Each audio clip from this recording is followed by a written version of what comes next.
এটি শুনে আপনার সমস্ত শরীরের লোম দাঁড়িয়ে যাবে।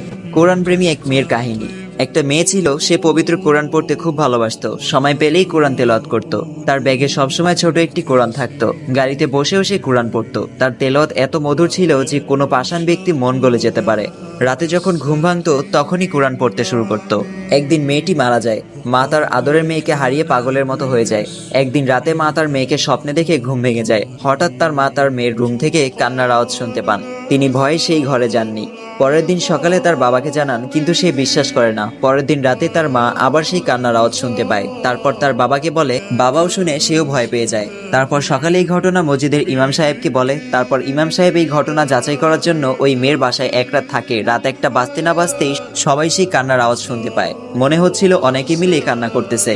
তখন ইমাম সাহেবও কেঁদে ফেললেন আর বললেন, এটা ফেরেশতাদের কান্নার আওয়াজ। মেয়েটি প্রতিদিন রাতে এই সময় কোরআন তেলাওয়াত করত, যা শুনতে ফেরেশতারা এখানে আসতো। এখন মেয়েটিকে না দেখতে পেয়ে তারা প্রতিদিন রাতে এই সময় এসে কান্না করে। রাসূলুল্লাহ সাল্লাল্লাহু আলাইহি ওয়াসাল্লাম বলেছেন, কোরআন পাঠে দক্ষ ব্যক্তি উচ্চ মর্যাদা সম্পন্ন ফেরেশতাদের সঙ্গী হবে। আল্লাহ আমাদের সবাইকে এভাবে কোরআন পড়ার তৌফিক দিন, আমিন। ভিডিওটি ভালো লাগলে সবার মাঝে শেয়ার করতে ভুলবেন না।